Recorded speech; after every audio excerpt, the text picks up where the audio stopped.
అందరికీ నమస్కారం. కోవిడ్లలో పనిచేసే మహిళలు ఎవరైతే ఉన్నారో చాలా జాగ్రత్తగా ఉండండి. ముఖ్యంగా వంట చేసే మహిళలు ఎవరైతే ఉన్నారో మీరు వంట చేసేటప్పుడు చాలా జాగ్రత్తగా ఉండండి. ప్రస్తుతం రంజాన్ మాసం ప్రారంభమైన నేపథ్యంలో రకరకాల వంటకాలు చేస్తూ ఉంటారు. ఆ యొక్క వేడికి మనం చూసుకుంటే చాలామంది గంటల తరబడి అక్కడే నిలబడి వంటలు చేయాల్సి వస్తుంది. ఈ క్రమంలోనే మనం చూసుకుంటే కొన్ని ప్రమాదాలు జరుగుతూ ఉన్నాయి. తాజాగా కువైట్లోనే ఫిర్దోసి ప్రాంతంలో వంటగదిలో గ్యాస్ లీక్ కారణంగా మంటలు చెలరేగి పేలుడు సంభవించింది. అలాగే సమాచారం అందుకున్న అగ్నిమాపక సిబ్బంది సంఘటనా స్థలానికి చేరుకుని మంటలను ఆర్పివేయడం జరిగింది. మంటలను ఆర్పివేసినా సరే ఈ యొక్క ప్రమాదంలో ఒక మహిళ మృతి చెందగా మరొకరికి తీవ్ర గాయాలయ్యాయి దీంతో వెంటనే వారిని ఆసుపత్రికి తరలించినట్లు అధికారులు తెలిపారు. ముఖ్యంగా రంజాన్ నెలలో మనం చూసుకుంటే వేల మంది లక్షల మంది మహిళలు కువైటీలలో పనిచేస్తూ ఉన్నారు. గ్యాస్ విషయంలో చాలా జాగ్రత్తగా ఉండండి.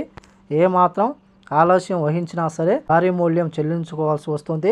గత 2-3 సంవత్సరాల క్రితం చూసుకుంటే అందులోస్ ప్రాంతంలో మనం చూసుకుంటే మన యొక్క తెలుగు మహిళ రంజాన్ నెలలో అయితే వంట చేస్తూ ఉంది. కుక్కర్ మూత ఏదైతే ఉందో ఆ యొక్క మూతను తీసేందుకు లోపల గ్యాస్ ఉంటుంది కదా, ఆ యొక్క గాలి తీయకుండా కుక్కర్ మూత ఓపెన్ చేయడంతో ఆ యొక్క మూత వచ్చి ఆమె మొహానికి కొట్టుకుని ఆమె అయితే మరణించడం జరిగింది.